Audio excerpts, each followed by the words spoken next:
বন্ধুরা, হঠাৎই একটু জরুরি প্রয়োজনে বগুড়ার উদ্দেশ্যে বের হলাম। পথিমধ্যেই সিরাজগঞ্জের অভি হাইওয়ে ইনে যাত্রা বিরতি পড়লো 25 মিনিটের জন্য।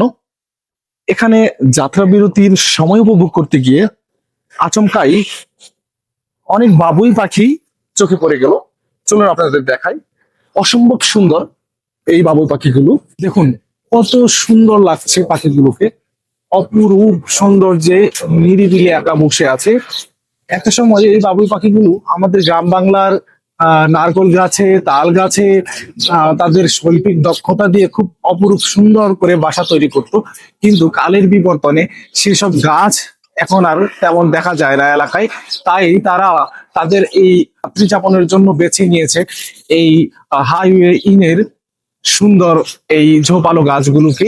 দেখতেই অসম্ভব সুন্দর লাগছে। বাবুই পাখিদের এমন মনোরম দৃশ্য দেখে কবি রজনীকান্ত সেনের সেই বিখ্যাত কবিতার কথা মনে পড়ে গেল, স্বাধীনতার সুখ।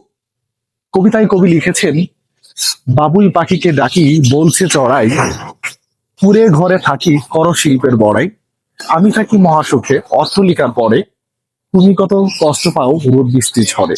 বন্ধুরা,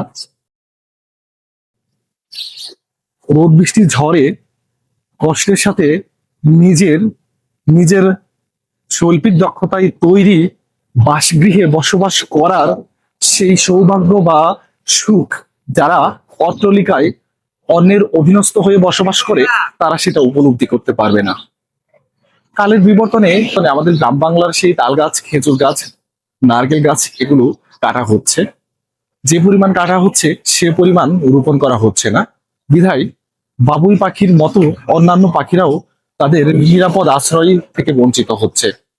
তাই আপনারা সবাই গাছ রোপণ করবেন, পাখিদের অভয় আরণ্য গড়ে তুলবেন।